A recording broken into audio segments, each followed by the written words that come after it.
નમસ્કાર, અમે શ્રી ગલથર પ્રાથમિક શાળામાંથી વિદ્યાર્થીઓને શૈક્ષણિક પ્રવાસ માટે લઈને આવ્યા છીએ।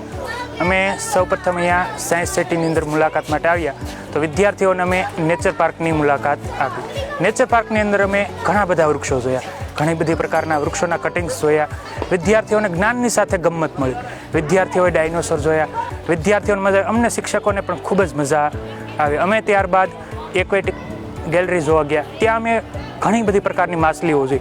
વિદ્યાર્થીઓ માછલી અને પાણીઓને જોઈ અને ખૂબ જ ખુશ થઈ ગયા। વિદ્યાર્થીઓ આવી માછલી પોતાના જીવનમાં ક્યારેય જોઈ નહોતી। વિદ્યાર્થીઓને એમ થયું કે આવા પ્રકારની પણ માછલીઓ હોઈ શકે, કારણ કે તેમણે તો પુસ્તકમાં માત્ર એક જ પ્રકારની માછલીઓ જોઈ હતી। જ્યારે અહીંયા તે આવ્યા અને તેણે જોયું કે માછલીઓના તો કેટલા પ્રકાર હોઈ શકે અને કેવા કેવા પ્રકારની માછલી હોઈ શકે।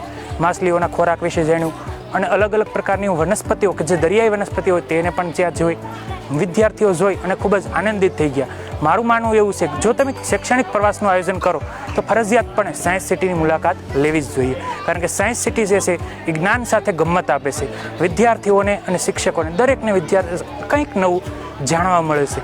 જો તમારે કંઈક નવું જાણવું હોય, વિદ્યાર્થીઓને કંઈક જો તમારે નવું આપવું હોય તો તમે એકવાર સાયન્સ સિટીની મુલાકાત જરૂરથી લેજો।